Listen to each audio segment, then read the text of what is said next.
Pemirsa, dianggap tidak menjalankan instruksinya, Presiden Joko Widodo menegur 2 menteri saat sidang kabinet terkait RAPBN. Dalam pernyataannya, Presiden meminta para menteri untuk menghitung secara cermat dalam menerbitkan peraturan.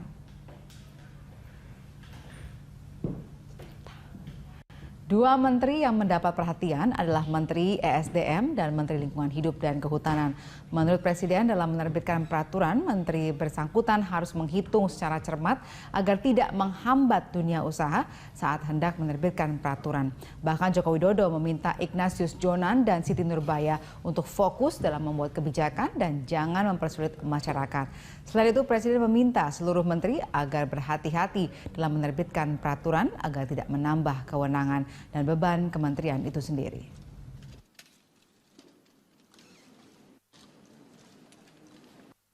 Jangan sampai permen-permen justru memberikan ketakutan pada mereka untuk berinvestasi, untuk mengembangkan usaha, untuk berekspansi. Karena sekali lagi ini menyangkut pertumbuhan ekonomi, menyangkut memperluas lapangan pekerjaan, yang itu semua kita harus ngerti tujuannya kemana. Ada permen-permen baik di kehutanan dan lingkungan hidup, di SDM misalnya yang saya lihat dalam 1-2 bulan ini direspon tidak baik oleh investor karena dianggap itu menghambat investasi. Kementerian Pendayagunaan Aparatur Negara dan Reformasi Birokrasi atau Kemenpan RB mengevaluasi kementerian dan lembaga. Dari 82 kementerian dan lembaga, hanya 2 instansi yang mendapat predikat nilai A, sementara 43 lainnya mendapat BB, serta 31 lainnya mendapat nilai B, dan 3 lainnya mendapat CC dan C.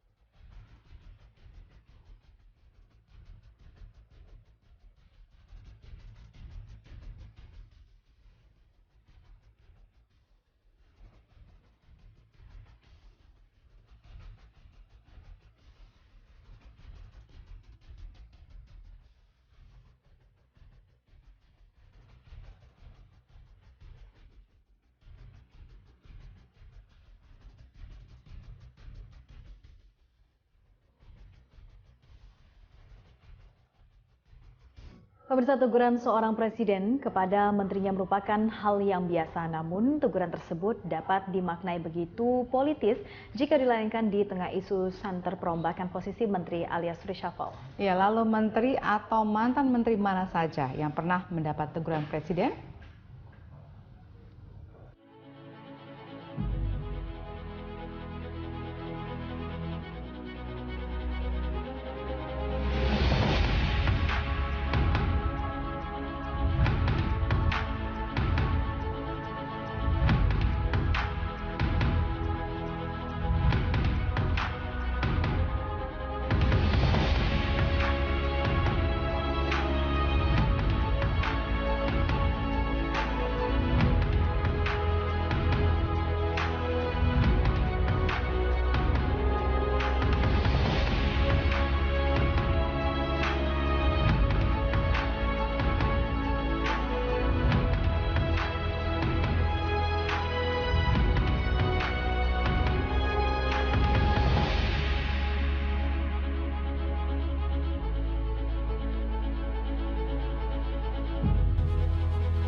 Meski telah mendapat pengesahan DPR RI, namun Undang-Undang Pemilu terkait syarat mengusung calon presiden mendapat penolakan sejumlah elemen masyarakat.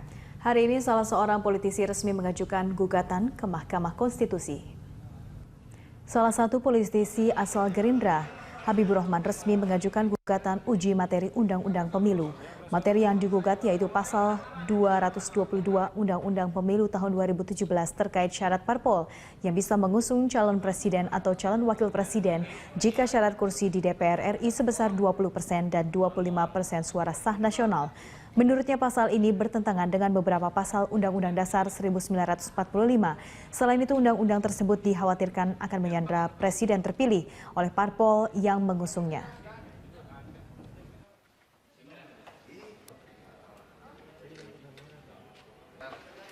Dalam rezim hukum di MK bahwa kerugian itu tidak hanya langsung tapi juga ada potensial, ya, kerugian yang bersifat potensial. Tentu kita sangat khawatir negara ini bisa rusak kalau presidennya tersandera pada kartel politik, pada partai-partai yang mengusulkan beliau untuk menjadi calon presiden. Hanya soal tata cara, pengaturan lebih detail hanya pada tata cara, bukan persyaratan tambahan. Jadi tidak ada pendelegasian kewenangan untuk membuat peraturan yang lebih detail soal 20% kursi atau 25% nasional di Undang-Undang. Sementara itu, pemirsa, Menteri Pendayagunaan Aparatur Negara dan Reformasi Birokrasi Asman Abnur mengaku tidak ambil pusing terkait desakan mundur terhadap dirinya. Menurutnya, dirinya hanya fokus bekerja dan tidak ikut campur urusan lain termasuk partai politik bernaung. Sebelumnya, Ketua Dewan Kehormatan Partai Amanat Nasional Amin Rais meminta Asman Abnur mundur dari jabatan menteri. Hal ini dilakukan lantaran sikap politik PAN kerap berseberangan dengan parpol pendukung pemerintah. Namun dirinya mengaku hanya fokus bekerja dan tidak ikut campur urusan lain termasuk partai politiknya bernaung. Soal posisinya sebagai menteri, dirinya menyerahkan sepenuhnya kepada Presiden. Belum. Kalau komunikasi dengan ketum gitu? Ya itu urusan politik saya nggak ikut lah ya, karena tugas saya sekarang hanya di profesional, yaitu adalah bekerja. Pak, setelah Pak Amin bilang begitu, Pak komunikasi sama Pak? Saya belum konsultasi lagi ya. Nanti coba saya lihat apa anunya partai ya. Bapak perlu atau tidak komunikasi sama Pak Amin Rais?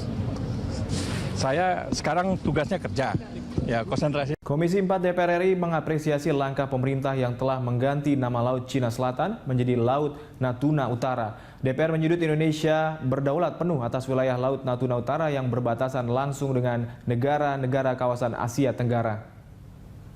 Komisi 4 DPR RI mengapresiasi langkah pemerintah yang telah mengganti nama Laut Cina Selatan menjadi Laut Natuna Utara.